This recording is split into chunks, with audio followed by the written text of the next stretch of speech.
بسم اللہ الرحمن الرحیم۔ حق کو جھٹلانے کی سزا۔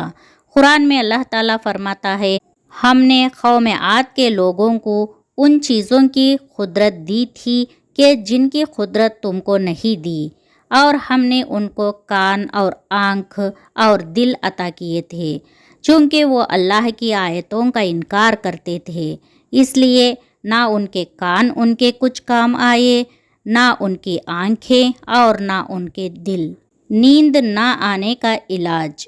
حضرت زید بن ثابت رضی اللہ تعالیٰ عنہ نے حضور صلی اللہ علیہ وسلم سے نیند نہ آنے کی شکایت کی تو آپ صلی اللہ علیہ وسلم نے فرمائے، یہ پڑھا کرو، اے اللہ، ستارے چھپ گئے اور آنکھیں پرسکون ہو گئی، تو ہمیشہ زندہ اور قائم رہنے والا ہے۔ اے ہمیشہ زندہ اور قائم رہنے والے، میری آنکھوں کو سلا دے اور میری رات کو پرسکون بنا۔ گھر میں نفل نماز پڑھنے کی فضیلت۔ رسول اللہ صلی اللہ علیہ وسلم نے فرمایا، جب تم میں سے کوئی مسجد میں فرض نماز ادا کر لو تو اپنی نماز میں سے کچھ حصہ گھر کے لیے بھی چھوڑ دو، کیونکہ اللہ تعالیٰ بندے کی نماز کی وجہ سے اس کے گھر میں خیر نازل کرتا ہے۔ صرف دنیا کی نعمتیں مت مانگنا۔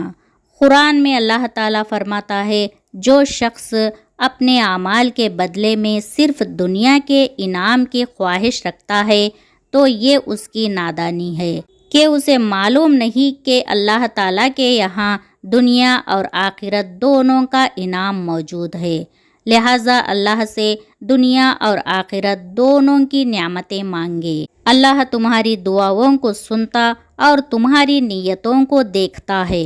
کھجور سے علاج۔ رسول اللہ صلی اللہ علیہ وسلم نے فرمایا، ڈیلیوری کی حالت میں تم اپنی عورتوں کو تر کھجور کھلاؤ، اور اگر وہ نہ ملے تو سوکھی کھجور کھلاؤ۔ بچے کی پیدائش کے بعد کھجور کھانے سے عورت کے جسم میں فاسد خون نکل جاتا ہے اور بدن کی کمزوری ختم ہو جاتی ہے۔ جنت حاصل کرنے کے لیے دعا کرنا۔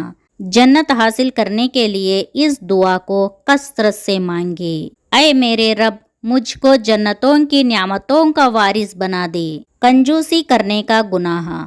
قرآن میں اللہ تعالیٰ فرماتا ہے، جو لوگ اللہ تعالیٰ کے عطا کردہ مال و دولت کو خرچ کرنے میں کنجوسی کرتے ہیں، وہ بالکل اس گمان میں نہ رہے کہ ان کا یہ بخل کرنا ان کے لیے بہتر ہے، بلکہ وہ ان کے لیے بہت برا ہے۔ قیامت کے دن ان کے جمع کردہ مال و دولت کو طوق بنا کر گلے میں پہنا دیا جائے گا۔ علم حاصل کرنے کے لیے سفر کرنا۔ رسول اللہ صلی اللہ علیہ وسلم نے فرمایا، جو شخص ایسا راستہ چلے جس میں علم کی تلاش مقصود ہو تو اللہ تعالیٰ اس کے لیے جنت کا راستہ آسان کر دے گا۔ کافروں کے مال سے تعجب نہ کرنا۔ قرآن میں اللہ تعالیٰ فرماتا ہے، تم ان کافروں کے مال اور اولاد سے تعجب میں مت پڑنا، کیونکہ اللہ تعالیٰ دنیا ہی کی زندگی میں ان کافروں کو عذاب میں مبتلا کرنا چاہتا ہے، اور جب ان کی جان نکلے گی تو کفر کی حالت میں مریں گے۔ ان قریب دنیا کھول دی جائے گی۔ رسول اللہ صلی اللہ علیہ وسلم نے فرمایا، ان قریب دنیا کی دولت تم پر کھول دی جائے گی، یہاں تک کہ تم اپنے گھروں کو اس طرح آراستہ کریں گے جیسے کعبہ شریف کو آراستہ کیا جاتا ہے۔ یا اللہ، ہمیں دنیا کی عیش و آرام میں مبتلا نہ کرنا، آخرت کی فکر میں اپنی زندگی بسر کرنے کی توفیق عطا فرما۔ آمین۔